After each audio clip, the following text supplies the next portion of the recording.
Hello everyone, welcome to my channel education point. एजुकेशन पॉइंट में आपका स्वागत है। आज हम एडिटोरिया 5000 प्लस वस्तुनिष्ठ समान अध्ययन का प्रैक्टिस सेट नंबर 74 देखने वाले हैं। इससे पहले हम टोटल 73 प्रैक्टिस सेट का सॉल्यूशन कर चुके हैं। इस पुस्तक में जो है 100 प्रैक्टिस सेट दिया हुआ है, जिसमें कि NCERT पर आधारित पूरे 50 प्रश्नों का सेट है। इसका मैंने 73 प्रैक्टिस सेट का सॉल्यूशन कर चुका हूं। आज हमारा 74वां प्रैक्टिस सेट है। यदि आप हमारे चैनल को सब्सक्राइब नहीं किए हैं तो कृपया हमारे चैनल को सब्सक्राइब कर लें एवं साइड में जो बेल आइकन है उन्हें भी प्रेस करें, ताकि हमारे चैनल पर आने वाले सभी नए वीडियो का नोटिफिकेशन सबसे पहले आपको प्राप्त हो। तो चलिए बिना देरी को स्टार्ट करते हैं। इस प्रैक्टिस सेट का हमारा पहला प्रश्न है, जब किसी अर्थव्यवस्था में कीमतों में गिरावट होती है तो यह जो निम्नलिखित में से किसको जन्म दे सकती है। जब किसी अर्थव्यवस्था में कीमतों में गिरावट होती है तो यह निम्नलिखित में से किसको जन्म दे सकती है। तो इसका राइट आंसर है ऑप्शन सी, 1 और 3। 1 और 3 ये जन्म देगी। उपभोक्ता वस्तुओं की मांग में वृद्धि होगी और निर्यात में वृद्धि होगी।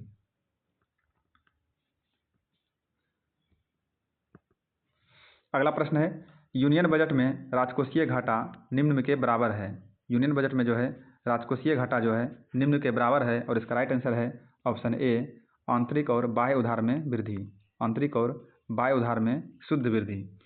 निम्नलिखित में से कौन सा पूंजी खाता नहीं है। निम्नलिखित में से कौन सा पूंजी खाता नहीं है, और इसका राइट आंसर है ऑप्शन सी, निजी प्रेषण। निजी प्रेषण जो है पूंजी खाता नहीं है। अगला प्रश्न है, विटामिन के शरीर के किस भाग में संश्लेषित होता है। विटामिन के शरीर के किस भाग में संश्लेषित होता है, और इसका राइट आंसर है ऑप्शन बी, ये जो है यकृत में संश्लेषित होता है। पीला एंजाइम किसे कहते हैं, तो पीला एंजाइम कहते हैं विटामिन B2 को। विटामिन B2 को पीला एंजाइम के नाम से जाना जाता है। अगला प्रश्न है, रुधिर के प्लाज्मा में निम्नलिखित में से किसके द्वारा एंटीबॉडी निर्मित होती है। रुधिर के प्लाज्मा में निम्नलिखित किसके द्वारा एंटीबॉडी का निर्माण होता है, तो ये होता है लिम्फोसाइट के द्वारा। लिम्फोसाइट के द्वारा। निम्नलिखित में से कौन सा खाद्य श्रृंखला का सही क्रम है। निम्नलिखित में से कौन सा खाद्य श्रृंखला का सही क्रम है, तो ये है घास, कीट, मेढक, सर्प, गरुड़। घास, कीट, मेढक, सर्प, गरुड़। अगला प्रश्न है, जल में वायु का बुलबुला किसकी भांति व्यवहार करता है। जल में वायु का बुलबुला जो है अवतल लेंस की भांति व्यवहार करता है। अवतल लेंस की भांति व्यवहार करता है जल में वायु का बुलबुला। ताप के निम्न में से किस पैमाने में ऋणात्मक मान नहीं होता है, और इसका राइट आंसर है ऑप्शन बी, केल्विन पैमाने में जो है ऋणात्मक मान नहीं होता है। अगला प्रश्न है, जिस रूप में पौधे नाइट्रोजन प्राप्त करते हैं वह है नाइट्रेट। पौधे जो है नाइट्रोजन नाइट्रेट के रूप में प्राप्त करते हैं। अगला प्रश्न है, पृष्ठ तनाव किसके कारण पैदा होता है। पृष्ठ तनाव जो है किसके कारण पैदा होता है, तो ये पैदा होता है अणुओं के बीच ससंजक बल के कारण। अणुओं के बीच ससंजक बल के कारण पृष्ठ तनाव पैदा होता है। निम्न में से किसका उपयोग अग्निशामक के रूप में किया जाता है। निम्न में से किसका उपयोग अग्निशामक के रूप में होता है, तो इसमें जो है बेकिंग सोडा का उपयोग अग्निशामक के रूप में प्रयोग होता है। अगला प्रश्न है, वयस्क पुरुषों में RBC की सामान्य संख्या कितनी होती है। वयस्क पुरुषों में RBC की सामान्य संख्या कितनी होती है, तो इसमें होती है 5.4 मिलियन। 5.4 मिलियन होती है। निम्न में से कौन सा वायु का अकार्बनिक गैसीय प्रदूषक है। निम्न में से कौन वायु का अकार्बनिक गैसीय प्रदूषक है, तो इसका राइट आंसर है ऑप्शन बी, ये है हाइड्रोजन सल्फाइड। Hydrogen sulphide. पुरुष में नर लैंगिक अंग कौन से हैं। पुरुष में नर लैंगिक अंग कौन से हैं, तो ये है पुंकेसर। पुरुष में नर लैंगिक अंग कौन से हैं, पुंकेसर। घर्षण बल एक संस्पर्शी बल है, जबकि चुंबकीय बल असंस्पर्शी बल है। यह कथन जो है केवल 0 डिग्री सेंटीग्रेड है। यह कथन केवल 0 डिग्री सेंटीग्रेड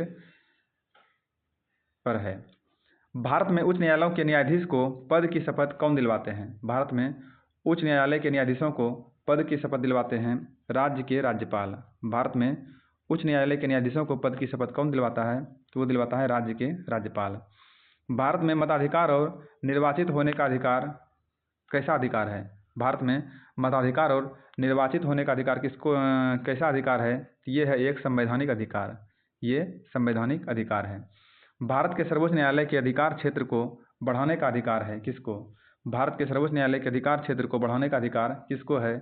इसका राइट आंसर है ऑप्शन बी, ये अधिकार है संसद को। संसद को ऐसा अधिकार प्राप्त है। निम्न में से कौन सिविल सेवा बोर्ड के पदाध्यक्ष होते हैं? सिविल सेवा बोर्ड के पदाध्यक्ष कौन होते हैं? ये होते हैं कैबिनेट सचिव। कैबिनेट सचिव जो है सिविल सेवा बोर्ड के पदाध्यक्ष होते हैं। भारत का संविधान गणतंत्रात्मक है क्योंकि यह कोई वंशानुगत तत्व नहीं है। क्योंकि यह कोई वंशानुगत तत्व नहीं है, इसीलिए भारत का संविधान गणतंत्रात्मक है। अगला प्रश्न है, शुंग शासकों ने अपनी राजधानी कहाँ स्थापित की थी? शुंग शासकों ने अपनी राजधानी कहाँ स्थापित की थी? तो इसका राइट आंसर है ऑप्शन ए, इन्होंने जो अपनी राजधानी विदिशा में स्थापित की थी। मुगल काल में निम्न में से किस व्यवस्था के अंतर्गत खड़ी फसल के आधार पर लगान का अनुमान लगाकर वसूली की जाती थी? तो इसका राइट आंसर है ऑप्शन सी, ये है नस्क। अगला प्रश्न है, शेरशाह ने विशुद्ध चांदी एवं तांबे के सिक्के का प्रचलन किया था। चांदी एवं तांबे के सिक्के क्रमशः क्या नाम था उनका? तो उनका नाम था रुपया एवं दाम। रुपया एवं दाम। चांदी के सिक्के को रुपया कहता था और तांबे के सिक्के को दाम कहता था। अगला प्रश्न है, सूची 1 को सूची 2 से सम्मिलित करना है और इसका राइट आंसर है ऑप्शन सी। ऑप्शन सी इसका राइट आंसर है। ए का 3, बी का 4। ए का 3, बी का 4। ये सबका कब्र है। बाबर का कब्र काबुल में है, अकबर का कब्र सिकंदरा में है और सी का 1 जहांगीर का कब्र जो है लाहौर में है और शाहजहां का कब्र जो है आगरा में है। अगला प्रश्न है, उपनिषदों का फारसी भाषा में अनुवाद क्या कहलाया? उपनिषदों का फारसी भाषा में अनुवाद क्या कहलाया है? इसका राइट आंसर है ऑप्शन बी, ये कहलाया है सिर्र-ए-अकबर। सिर्र-ए-अकबर जो है उपनिषदों का फारसी अनुवाद है। किसके द्वारा लंदन में ब्रिटिश इंडिया सोसाइटी की स्थापना की गई थी? और इसका राइट आंसर है ऑप्शन डी, ये की गई थी विलियम एडम्स के द्वारा की गई थी। अगला प्रश्न है, दिल्ली सल्तनत के किस सुल्तान ने सर्वप्रथम अपने विचारों को स्पष्ट करते हुए कहा कि राज्य का आधार प्रजा का समर्थन होना चाहिए? और इसका राइट आंसर है ऑप्शन ए, जलालुद्दीन खिलजी। अगला प्रश्न है, तथाकथित कुशासन के आधार पर किस गवर्नर जनरल ने मैसूर राज्य के प्रशासन को अपने अधिकार क्षेत्र में शामिल किया था? इसका राइट आंसर है ऑप्शन सी, ये था लॉर्ड विलियम बेंटिंक ने ऐसा किया था। अगला प्रश्न है, निम्न युग्मों में कौन सा सही सुमेलित है? इसका राइट आंसर है ऑप्शन ए, सही सुमेलित है। ये लॉर्ड कॉर्नवालिस ने अस्थायी बंदोबस्त शुरू किया था, लॉर्ड कॉर्नवालिस। अगला प्रश्न है, निम्नलिखित में से किन व्यक्तियों ने द्वितीय गोलमेज सम्मेलन में भाग लिया था? और इसका राइट आंसर है ऑप्शन डी, इसमें जो है 1, 2 और 3 महात्मा गांधी, सरोजिनी नायडू और मदन मोहन मालवीय, ये तीनों व्यक्ति ने दूसरे गोलमेज सम्मेलन में भाग लिया था, जबकि मौलाना आजाद ने भाग नहीं लिया था। अगला प्रश्न है, 1904 ईस्वी में क्रांतिकारियों की गुप्त संस्था अभिनव भारत का गठन किसने किया था? तो ये किया था बी.डी. सावरकर ने। 1904 ईस्वी में क्रांतिकारियों की गुप्त संस्था अभिनव भारत का गठन किसने किया था? ये किया था बी.डी. सावरकर ने। 14 जून 1947 ईस्वी को कांग्रेस की दिल्ली अधिवेशन में भारत के विभाजन का प्रस्ताव स्वीकार हुआ। इस अधिवेशन के अध्यक्ष निम्न में से कौन थे? इसका राइट आंसर है ऑप्शन सी, इसके अध्यक्ष थे आचार्य जे.बी. कृपलानी जो है इसके अध्यक्ष थे। अगला प्रश्न है, वर्ष 1907 में भिखाजी कामा जी जो भारत की आज़ादी का ध्वज फहराने वाले प्रथम व्यक्ति थी, वे कहाँ ध्वज फहराया था? और इसका राइट आंसर है ऑप्शन बी, ये स्टुटगार्ट में अपना ध्वज फहराया था, स्टुटगार्ट। भारत में अंग्रेजों ने प्रथम मदरसा कहाँ स्थापित किया था? भारत में अंग्रेजों ने जो है प्रथम मदरसा कहाँ स्थापित किया था? यह स्थापित किया था कोलकाता में। अगला प्रश्न है, निम्नलिखित में से किसने सोम प्रकाश नामक समाचार पत्र शुरू किया था? तो सोम प्रकाश समाचार पत्र शुरू किया था ईश्वर चंद्र विद्यासागर ने जो है सोम प्रकाश नामक समाचार पत्र शुरू किया था। सूती कपड़े के टुकड़े के अवशेष निम्नलिखित में से किस हड़प्पा स्थल में मिले हैं? तो ये मिले हैं मोहनजोदड़ो में। सूती कपड़ों के टुकड़े के अवशेष जो है मोहनजोदड़ो से प्राप्त हुए हैं। अगला प्रश्न है, निम्नलिखित में से कौन भारत में आए विदेशी आक्रमणकारियों का सही क्रम है? और इसका राइट आंसर है ऑप्शन सी, हिंद यवन शक हिंद पार्सियन एवं कुषाण। हिंद यवन शक हिंद पार्सियन कुषाण, ये इसका राइट आंसर है। हॉर्न ऑफ अफ्रीका कहलाने वाले विभिन्न 4 देशों में से कौन सा देश स्थल रुद्ध है? इसका राइट आंसर है ऑप्शन डी, ये जो है इथियोपिया। इथियोपिया स्थल रुद्ध देश है।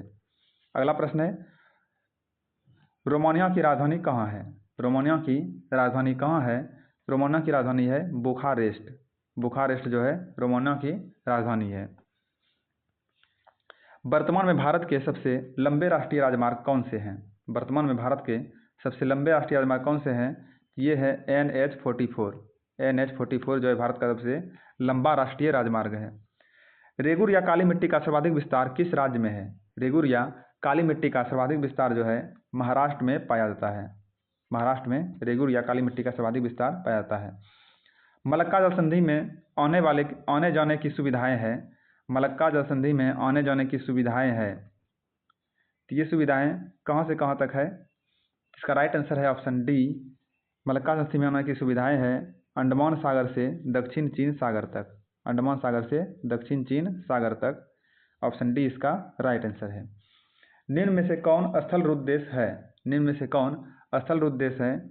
ये माली जो है स्थल रुद्ध देश है। माली स्थल रुद्ध देश है।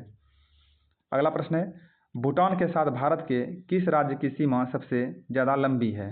भूटान के साथ भारत का किस राज्य की सीमा सबसे ज़्यादा लंबी है? तो ये है असम का। असम का सीमा भूटान के साथ सबसे लंबी है। विश्व की गेहूं की मंडी किस शहर को कहा जाता है? विश्व के गेहूं की मंडी जो है विनिपेग शहर को कहा जाता है। विनिपेग शहर को विश्व की गेहूं की मंडी कहा जाता है। टेरा रोसा मिट्टी किसके लिए उपयुक्त होता है? टेरा रोसा मिट्टी किसके लिए उपयुक्त होता है? इसका राइट आंसर है ऑप्शन बी, ये कहवा के लिए उपयुक्त होता है। कहवा के लिए। याकूत किस देश की प्रमुख जनजाति है? याकूत जो है किस देश की प्रमुख जनजाति है? तो इसका राइट आंसर है ऑप्शन सी, ये रूस की प्रमुख जनजाति है याकूत। सौर विकिरण निम्नलिखित में से किस परास में दिखता है? सौर विकिरण निम्नलिखित में से किस परास में दिखता है? तो ये दिखता है 400 से 780 nm के परास में। 400 से 780 nm के परास में। इस प्रैक्टिस सेट का हमारा लास्ट प्रश्न है, भीड़ नियंत्रण हेतु प्रयोग में लाई जाने वाली अश्रु गैस में कौन सी गैस होती है? और इसका राइट आंसर है ऑप्शन सी, इसमें जो है अमोनिया गैस पाई जाती है। भीड़ नियंत्रण हेतु प्रयोग में लाई जाने वाली अश्रु गैस में जो है अमोनिया गैस पाई जाती है। इस तरह से हमारा ये प्रैक्टिस सेट 74 नंबर समाप्त होता है। मिलते हैं अगले प्रैक्टिस सेट में, तब तक के लिए धन्यवाद।